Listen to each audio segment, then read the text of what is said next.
एक गांव था जिसका नाम आनंदपुर था।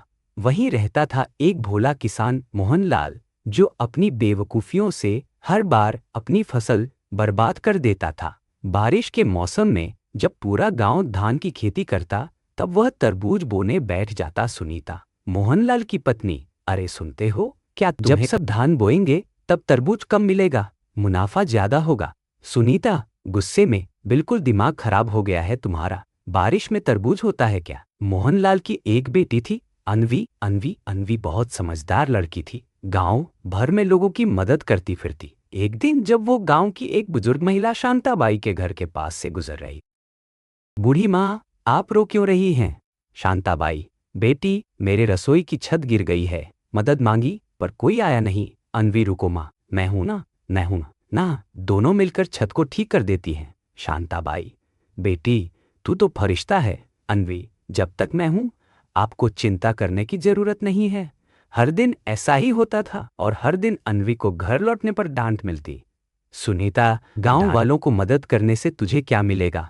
अनवी, प्यार और आशीर्वाद। माँ, सुनीता तू 15 साल की है और बातें अब 80 साल की जैसी करती है। उधर गांव का मुखिया हरिराम चौधरी, जिसने सुना कि शांताबाई को किसी ने मदद की है, जानना चाहता था कि कौन था वो हरिराम, कौन थी वो लड़की शांताबाई को किसी ने मदद की है, जानना चाहती है, पर बहुत अक्लमंद है। हरिराम को अपनी प्रियंका पर गर्व था, लेकिन अनवी की तारीफ।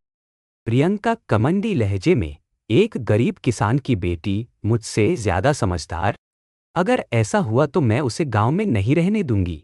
2 दिन बाद प्रियंका तालाब के किनारे अनवी को देखती है। प्रियंका मुस्कुराते हुए, तुम अनवी हो ना, चलो बात करते हैं। वो बात करते करते उसे तालाब में गिरा देती है, फिर नकली कोशिश करती है उसे बचाने की। अनवी किसी तरह खुद को बचा लेती है।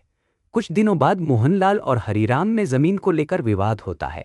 हरिराम चाहता है कि मोहनलाल उसे ही रंजीत साजिश रचते हैं। हरिराम, इस बार संस्था को ही तोड़ डालो। वे हथियार लेकर सभाघर में पहुंचते हैं। अनवी डटकर, अगर हिम्मत है तो मेरे काम को रोक कर दिखाओ। मोहनलाल भी बीच में आकर डट जाता है। मोहनलाल, अब मैं अपनी बेटी को कुछ नहीं होने दूंगा। हरिराम को हार माननी पड़ती है। अब गांव का उसकी तारीफ